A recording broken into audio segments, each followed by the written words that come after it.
Oh, mukha bang masarap? Masarap talaga yan. Pero bago lahat, magsaing muna tayo. Na-excite ang tatay ko kaya 2 kilo sinalang niya agad. What? Huwag na tayo magpatumpik-tumpik pa, simulan na agad natin yan. Okay. Salang natin yung kawali natin sa apoy, tsaka natin ilagay yung ating mga mantika dyan. May use oil kami kaya ginamit ko na rin yun, sayang naman. So magyari natin, isalang na ngayon natin yung nabili nating tilapia niyan sa palengke. Wala naman talaga dapat akong balak mag-isda ngayon, pero dahil nakita kong buhay na buhay at malalaki ang isda, napilitan akong bilhin. Okay. Pinirito natin yan hanggang sa mag-golden brown. Ngayon naman sa parehong kawali, isalang natin yung carrots dyan. Hapyaw lang para lumambot lang na konti.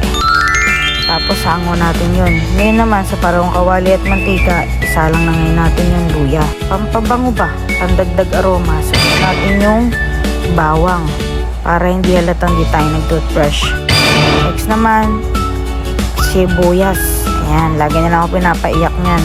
Saka natin syempre ibabalik yung isinalang natin kaninang carrots. Wow! Kaya rin naman nun, inilagay natin si bell pepper. Ayan. Tsaka natin inilagay yung mixture natin na kung saan binubuo ng suka, kaunting toyo, paminta, asukal. After nun, pakuluin lang natin yung sabaw. Isalang ngayon natin yung binirito nating isda kanina. Okay. Siyempre, kailangan dahan-dahan. Samahan natin ng kaunting pagmamahal kahit di mo mahal. Char! Okay, back to reality.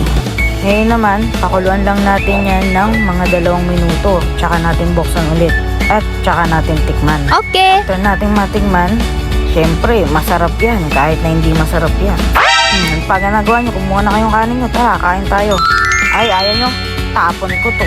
Char! Pahabol lang natin. Kala nyo di namin kayang ubusin yan, ha? Oh, yung 2 kilong kanin yan na lang natira. Pero kasarap yan. So nice.